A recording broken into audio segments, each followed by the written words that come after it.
So some of my favorite experiences in life have to do with food. I think food is beautiful. I love living a mile away from the farmer's market. I will go to the farmer's market and purchase bulk produce and stack it up in my kitchen and just look at it. Now, sometimes I do things with it. I used to can, and then I dehydrate and freeze, and I think I'm just to the point where I like to look at it. I think it's beautiful. And sometimes I'll just, because we're only a mile away from the Western North Carolina farmer's market, sometimes I'll just drive through on my way home and look at the stacks of food. And this time of year, the farmer's market is full.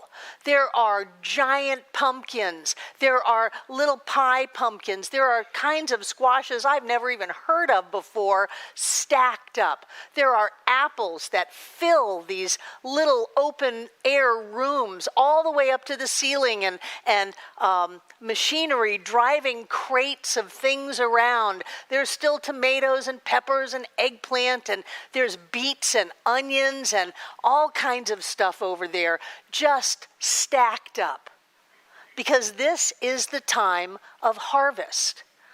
And I got to thinking about this whole idea of harvest. It happens every year, and if you're on the other side of the world, it happens in the spring instead of the fall, but we're here, so it happens in the fall. It happens every year. And I look at these people selling all of this produce out there in the farmer's market, and I know that it didn't just happen all by itself. It didn't just suddenly materialize one day that there were all of these apples or squashes or whatever's out there right now ready to sell. There had to be a lot of work that went in to the creation of this bounty that we find ourselves in. We have so much food that when people from other countries get to our country, they sob at the grocery stores. We have so much food that we just take for granted. And I'm there. I'm not saying it's a bad thing at all. I take it for granted. I love it. I look at it. I admire it. I'm grateful for it. And sometimes I eat a little bit of it. But we have all of this abundance in our lives, and somewhere back in the springtime, or maybe even years ago, there was an effort put in to creating that, to allowing us to have this amazing life that we have. But even if it's not an agricultural product, even if it's out in nature, I live in a tree house next door, and we have a 250-year-old sycamore tree right next to our deck, and sycamore nuts are really big, and when they drop, they make a big noise. And so I'm noticing what a great harvest of sycamores we've got this year. My sister, who has oak trees, assures me that the acorns are in abundance also. And so even when it's not man-made, when it's just natural, there's a lot that those trees had to go through all year. They had to suck up the nutrition from the soil and bring it out to their leaves and burst out in leaves, and then they needed to flower, and then they needed to make the nuts, and they fed those nuts all year. We've got apple trees out next to the little upper parking lot over here that I bought from Stark Brothers Tree Company when I first moved up here from Miami, and I was so excited to be here. And I bought all these dwarf apple trees. If you've looked at them, I don't know how they could say they were supposed to top out at 8 feet. They didn't. But I planted them, and then when we moved here, I dug them up. A lot of us dug them up and moved them over here to make our certificate of occupancy requirement of trees. And so we planted them. That's why we have a little apple orchard over there. But those apple trees, something had to happen to them. They were grafted, they were sold. I planted them, we all moved them. Every so often we trim them and take care of them. Things had to happen for us to have what we have. And that's all good. And a lot of times I would look at this talk and say, okay, what are you doing for your future harvest? Maybe it's that I'm past 65 now and I'm going, wait a minute, we've all done a lot. We've all already done a lot. Now it's time to live in our harvest.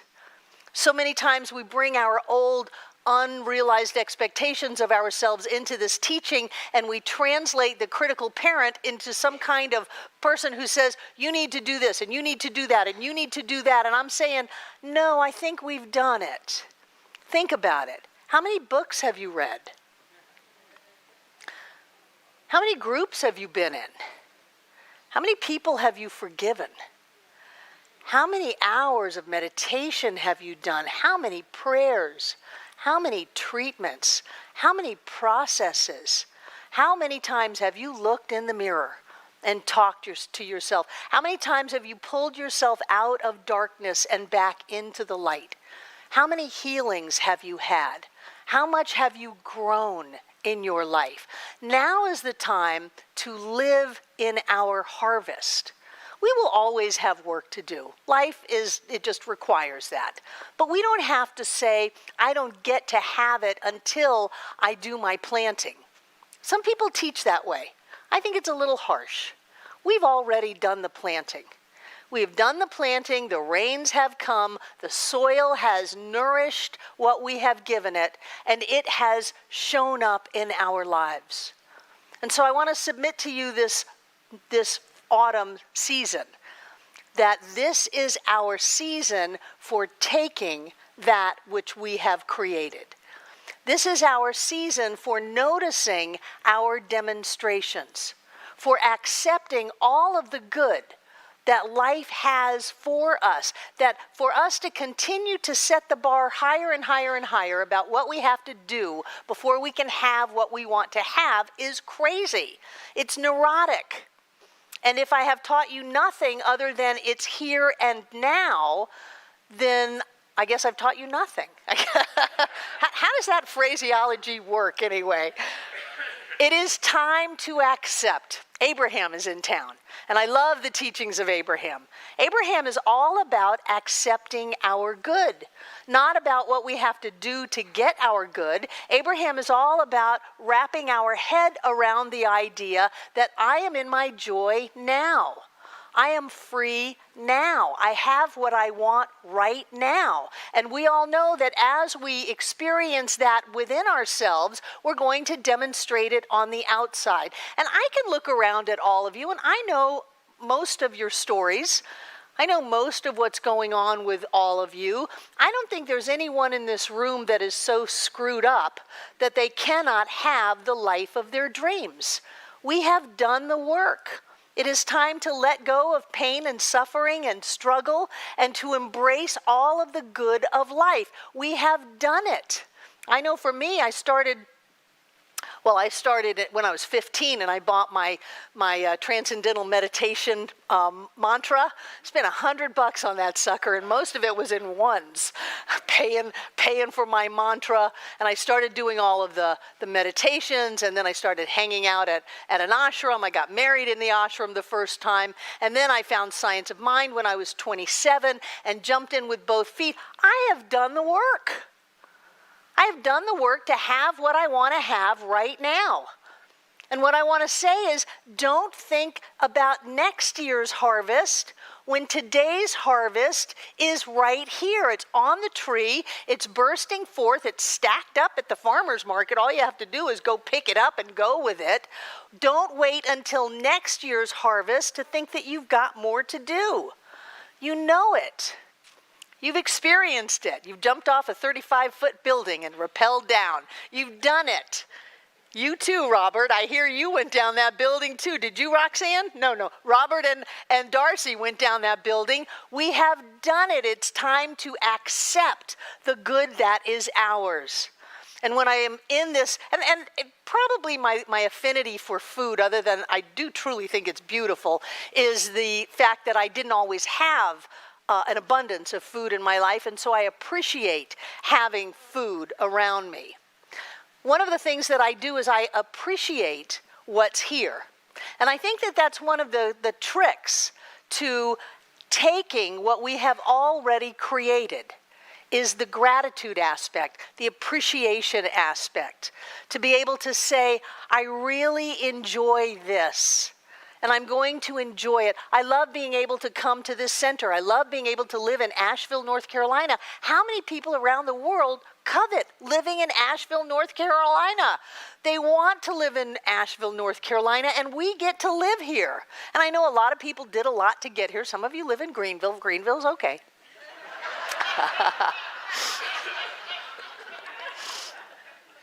But we get to live in Asheville, and so appreciate it. Appreciate the mountains as they're starting to turn colors.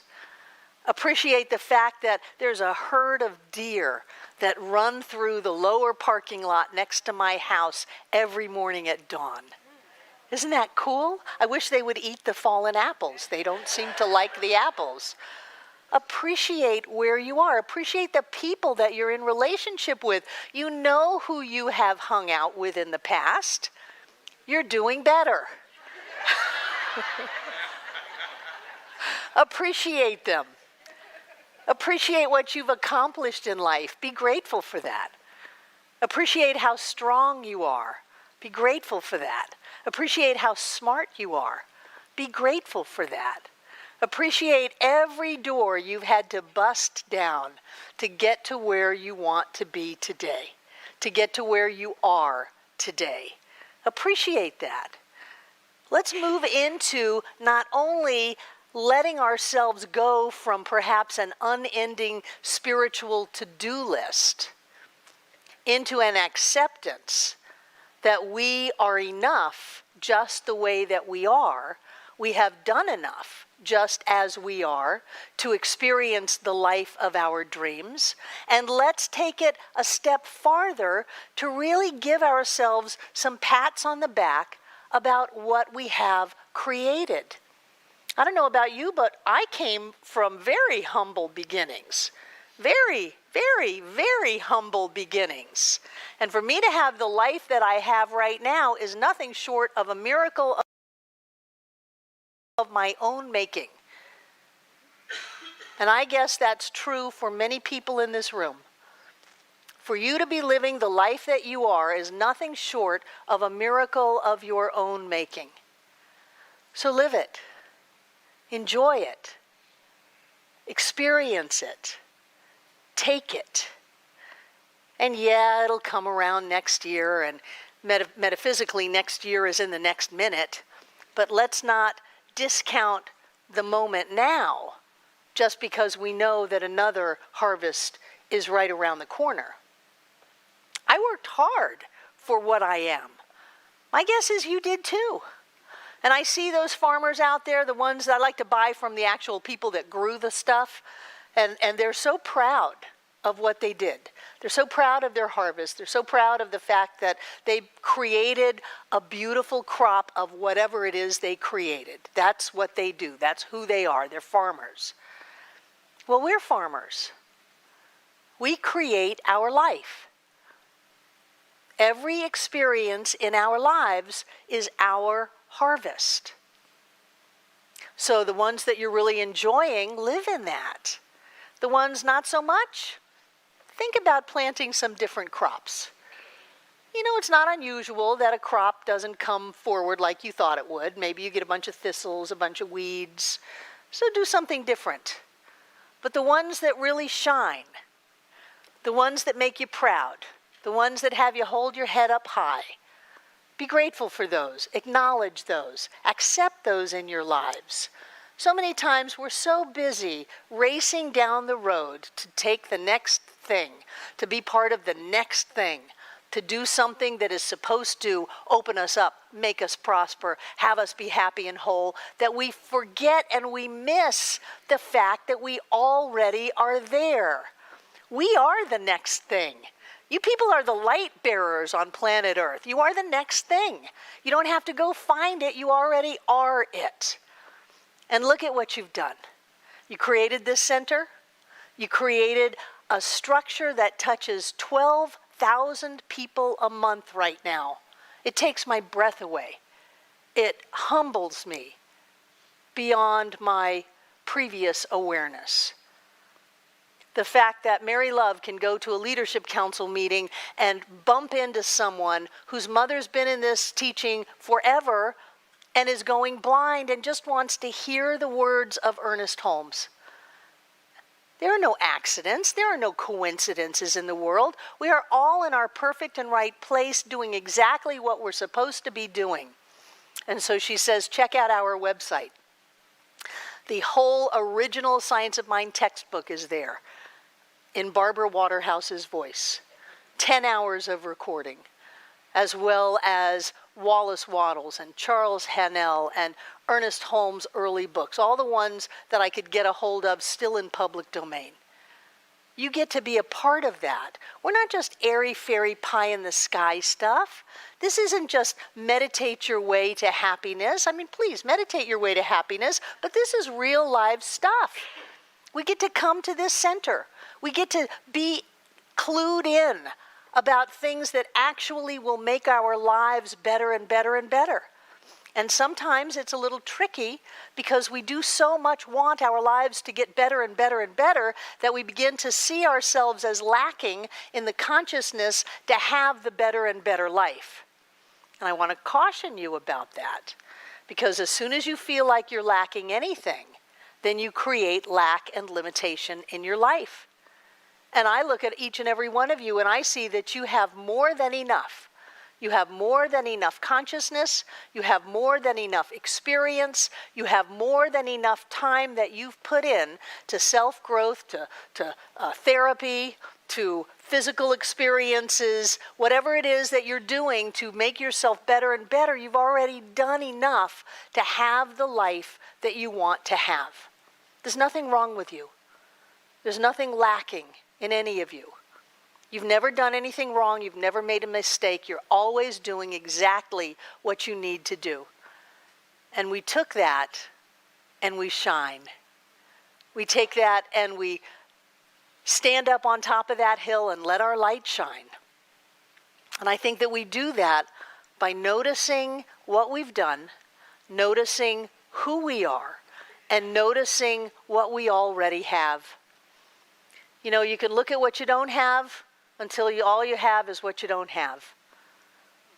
You can look at what you have and find that your life is full and blessed. I think it's a miracle that we get to live this life. I know that some of us fought tooth and nail to get here. I don't know of anyone that was born with a silver spoon in their mouth. I don't know of anyone that was born without having to overcome certain things in their life.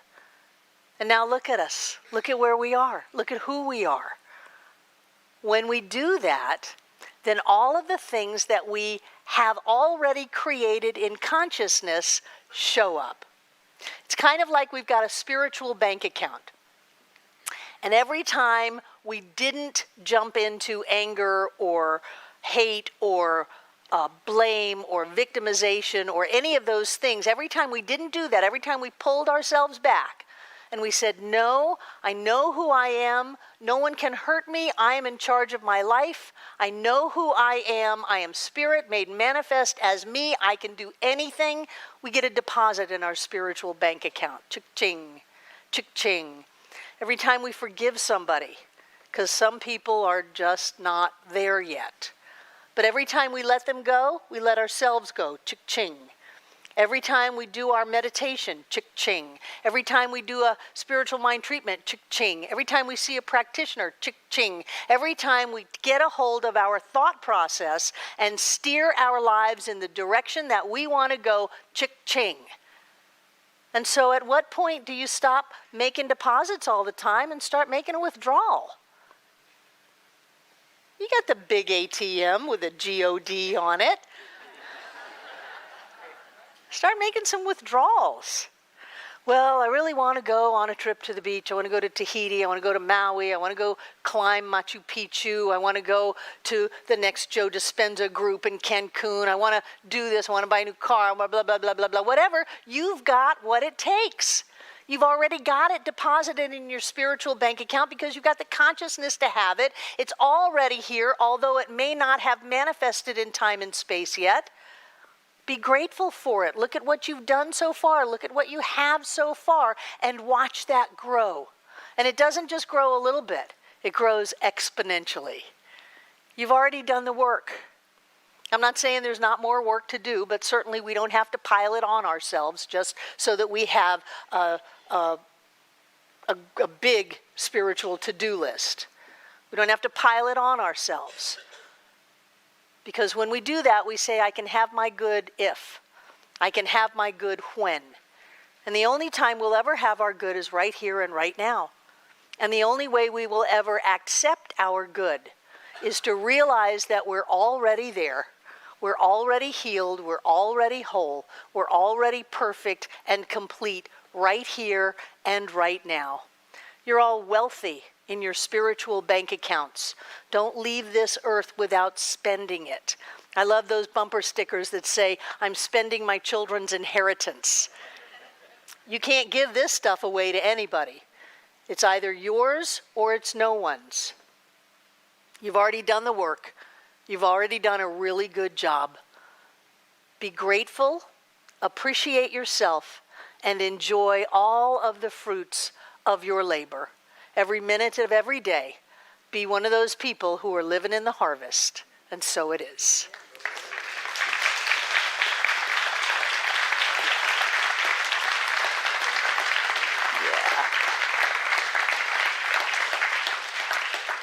Thank you, thank you, thank you. Now I'd like to invite our welcomers to come forward. Who is here for the very first time? We just want to say hello to you, not put you on the spot too much. Jackson, you're here all the time. Is it that you're in the room for the first time? Okay, Jackson's actually not in the kids, but here for the first time. I'm so glad to see you again, Jackson. I missed you when you were gone. Yay. Who else is here for the first time? Welcome, welcome, welcome. What are your names? Sarah and Troy. Welcome to Center for Spiritual Living Asheville. Who's back there? Joshua. Welcome, Joshua. I'm delighted that you're here. And then we have the Greenville contingency here. Names, just rattle them off. Jim, Patrick, Marcia, and Sandrine. Okay, wonderful. Welcome, welcome, welcome. Who else is here? Who are you? Welcome, Carol, to Center for Spiritual Living Asheville. I think this is the best center in the world, although I just gave the Greenville contingency Marcia McLean's number. She is starting a center in Greenville.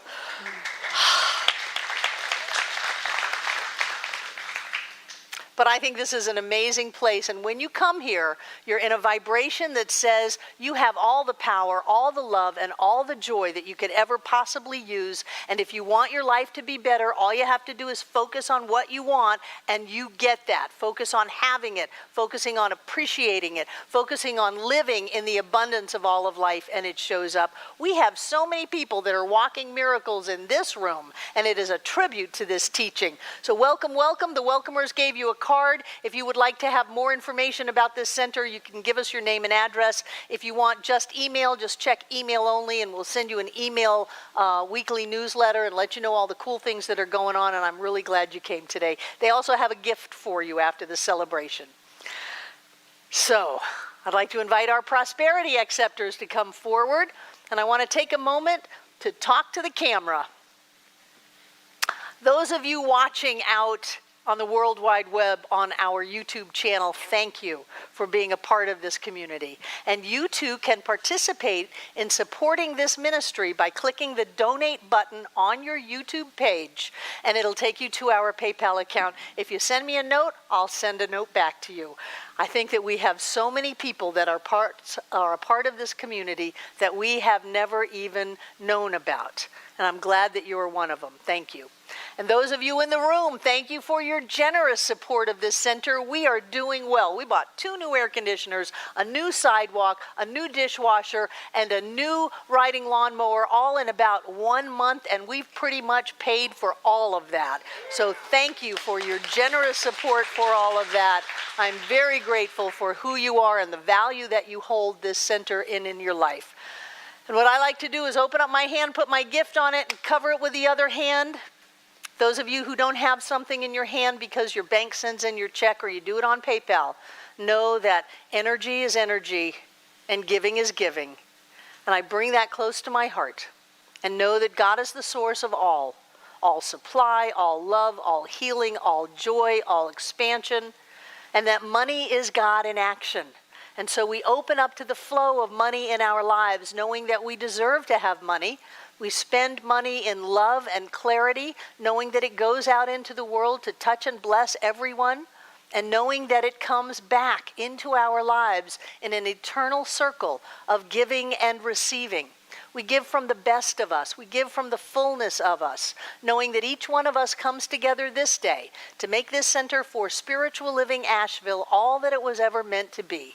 It is a place of peace, a beacon of light, a tower of strength, and a fountain of wisdom that touches all who call it home. And we'll repeat our investment affirmation together aloud. I freely and joyously give from the abundance of mindfulness of my overflowing wealth, knowing my gift goes with love as it touches and blesses the world. And so it is.